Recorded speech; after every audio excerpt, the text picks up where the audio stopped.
অবস্থায় যারা মৃত্যুবরণ করবে আল্লাহ তাদের জন্য কঠিন আযাব রেখে দিয়েছেন। উলাইকা আ'তাদনা লাহুম আযাবান আলীমা, উলাইকা আ'তাদনা লাহুম আযাবান আলীমা, তাদের জন্য যন্ত্রণাদায়ক কঠিন শাস্তির ব্যবস্থা করে রেখে দিয়েছেন। যারা কুফরের উপরে মৃত্যুবরণ করবে, যারা পরের সম্পদ লুটে লুটে খাবে, যারা পরের সম্পদ মেরে যাবে, ভাইয়ের হক নষ্ট করবে, বোনের হক নষ্ট করেছে, বোনের হক বোনকে দেয় নাই, মায়ের হক মাকে দেয় নাই, সেই লোকগুলা কুফরের উপরে ইন্তেকাল করলো। সেই লোকগুলোর জন্য যতই দোয়া করেন আল্লাহ বলতেছেন ইন্না আযাবি লাশাদীদ, তাদের জন্য কঠোর শাস্তির ব্যবস্থা করে রেখেছেন। আল্লাহু আকবার।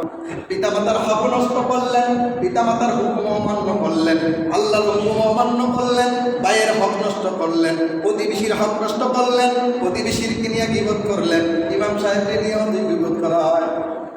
অনেক সমাজ আছে কথা কর না কেন? সবাইকে আপনার মতো ভালো, সবাইকে আপনার মতো ভালো ভালো না। আপনি ইমাম সাহেব যদি একটু কথা, যদি একটু 1,000 কথার ভিতরে যদি একটা কথা একটু লড়ে চড়ে এক নেতার বিরুদ্ধে যা কিংবা মেম্বারের বিরুদ্ধে যা, এরপরে দিন থেকে ইমাম সাহেবের চাকরি অনেক ইমামের চলে গেছে, তাই না? মনে হয় কথা কথা অনেকের ইমামের চাকরি গেছে না, কিন্তু দেখা গেছে আপনার উপরে যেটা হক এটা ইমাম সাহেবের হকটা ইমাম সাহেব বলতে হবে। আপনার যে হক আপনি আদায় করতে হবে, মায়ের যে হক মা এই হক আদায় করতে হবে, বাবার যে হক বাবা এই হক আদায় করতে হবে। আর তাওবা শব্দের অর্থ হচ্ছে অনুশোচনা, ছেলেদান করা, আপোষ করা। প্রতিবেশীর সাথে যদি সম্পদ নিয়ে দ্বন্দ্ব হয়, প্রতিবেশীর সম্পদটা প্রতিবেশীর হাতে দিতে হবে, দিয়ে তার কাছে মাপ চাইতে হবে, ভাই আমি বুঝি নাই এতদিন পর্যন্ত তোমার সম্পদটা আমার ঘরে ছিল, তোমার সম্পদটা আমার জায়গায় ছিল, তোমার টাকাটা আমার পকেটে ছিল, তোমার জিনিসটা আমার ঘরে ছিল, কিন্তু দেখা গেছে এই দিক থেকে যদি আপনি যান, কোনো মানুষকে আপনি দেখবেন এদিক সেদিক ঘোরাঘুরি করবে আর বলবে আমার তো জীবনে গুনাহ নাই। কি বলবে? কথা বল টাকা। আল্লাহ বলতেছেন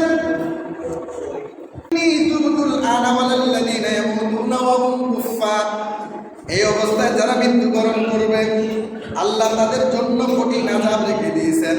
উলাইকা আ'তাদনা লাহুম আযাবান আলীমা, উলাইকা আ'তাদনা লাহুম আযাবান আলীমা, তাদের জন্য যন্ত্রণাদায়ক কঠিন শাস্তির ব্যবস্থা করে রেখে দিয়েছেন। যারা কুফরের উপরে মৃত্যুবরণ করবে, যারা পরের সম্পদ লুটে লুটে খাবে, যারা পরের সম্পদ মেরে যাবে, ভাইয়ের হক নষ্ট করবে, বোনের হক নষ্ট করেছে, বোনের হক বোনকে দেয় নাই, মায়ের হক মাকে দেয় নাই, সেই লোকগুলা কুফরের উপরে ইন্তেকাল করলো। সেই লোকগুলোর জন্য যতই দোয়া করেন আল্লাহ বলতেছেন ইন্না আযাবি লাশাদীদ, তাদের জন্য কঠোর শাস্তির ব্যবস্থা করে রেখেছেন। আল্লাহু আকবার। এখন আপনি চিন্তা করেন, আপনি কি সেই শাস্তি ভোগ করতে পারবেন? কথা বলেন না, আপনি কি সেই শাস্তি ভোগ করতে পারবেন? আরেকটু গভীরে যদি ঢুকেন, আপনি আরেকটু গভীরে যদি ঢুকেন, এটা তো আপনার ফ্যামিলির ব্যাপার, রাষ্ট্রের যে ব্যাপারগুলা, একটা শিক্ষক এবং ছাত্রের মধ্যে অধিকার আছে কিনা? কথা বলেন না, একটা শিক্ষক এবং ছাত্রের মধ্যে অধিকার আছে কিনা? কি অধিকার? ছাত্রের অধিকার হচ্ছে সঠিক সময় স্কুলে যাওয়া, শিক্ষকের অধিকার হচ্ছে সঠিক সময়ে সঠিকভাবে শিক্ষা পাঠদান করা। কিন্তু আমাদের শিক্ষা প্রতিষ্ঠানের শিক্ষকগুলো দেখা গেছে যে শিক্ষকের কাছে ছাত্র প্রাইভেট পড়েন সেই সবচেয়ে বেশি মার্ক পায়। কেউ পায় না? কেন পায়? যে ছাত্র যদি স্যারের কাছে প্রাইভেট পড়ে, খারাপ ছাত্র হইলেও তার নাম্বার বেশি দিয়া দেয়, স্যারে খুশি করে দেয়, তুই যদি আমার কাছে প্রাইভেট পড়স তাহলে আগামী দিন টেস্টেও তোর জন্য সহযোগিতা করবো, সেন্টারেও তোর জন্য আমি সহযোগিতা করবো। কারণ তার কাছ থেকে ফায়দা লুটে নিতেছেন, তার কাছ থেকে অর্থ নিতেছেন, তার কাছ থেকে সম্মান পাওয়ার জন্য আলাদা দায়িত্ব পালন করতেছে। কিন্তু তার চাইতে ভালো ছাত্র ওই দিকে হক আদায় করে না।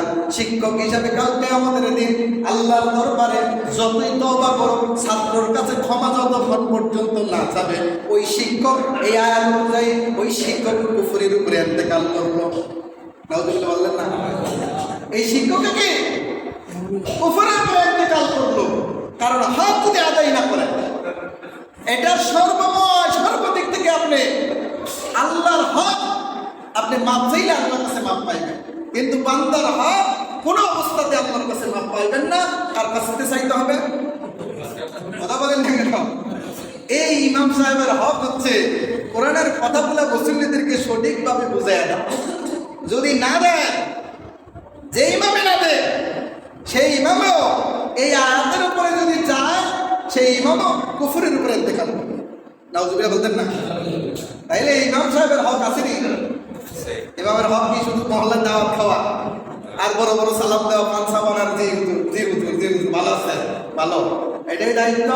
না মুসল্লিদেরকে এইভাবে জাহান্নাম থেকে যেভাবে রাসূল ধৈর্য সবাই জান্নাতের দিকে নিয়ে যাওয়ার চিন্তা, আল উলামা ওয়া রাসূলুল আম্বিয়া হিসাবে আলেমের দায়িত্ব সেইটা, মানুষগুলো যদি জাহান্নামের দিকে না যায়, জাহান্নামকে ভয় করে যদি জান্নাতের দিকে আগায়, এটা প্রত্যেকটা ইমামের ইমানি দায়িত্ব।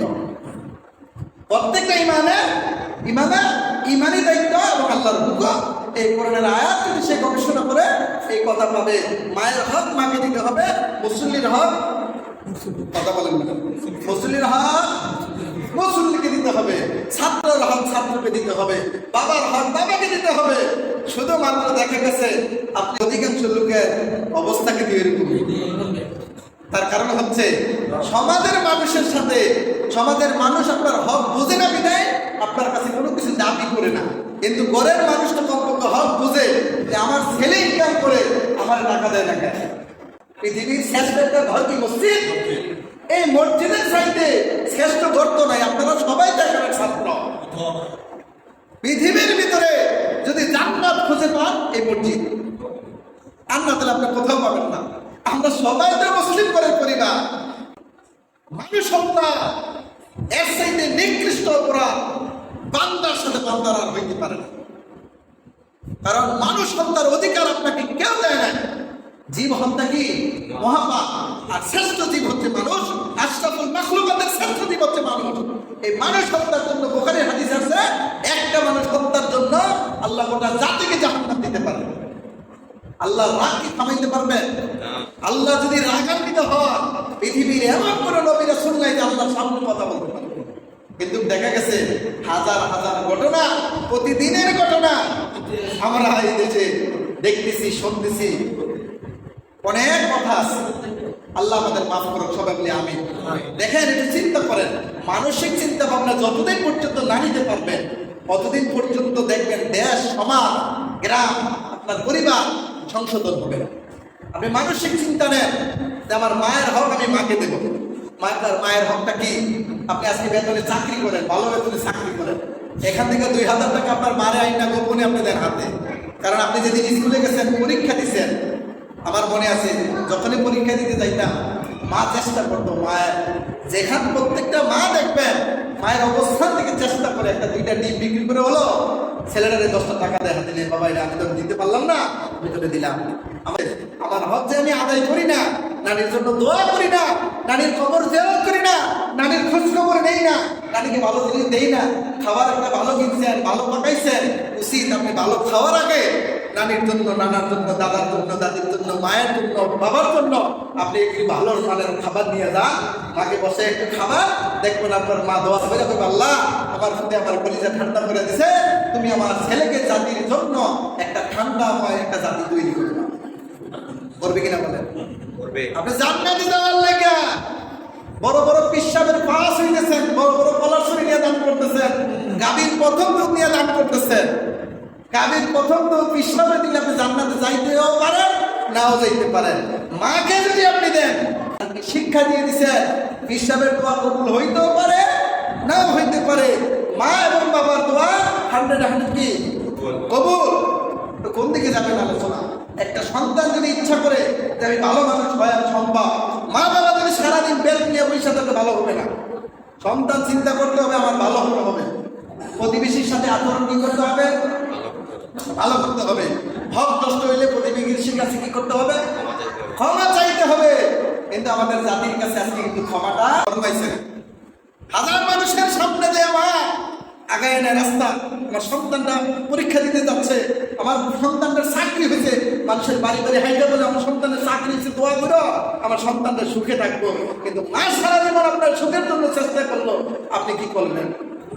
আপনি মরার পরে আমাদের আরেকটা নতুন কেওয়াই সৃষ্টি হয়েছে, মরার পরে কোনো দোয়াও নাই, খাওয়াও নাই। তো জেতা থাকলেও মায়ের খাওয়াইলেন না, মরার পরেও খাওয়াইলেন না, খাওয়াইবেন কবে? কথা বলেন না।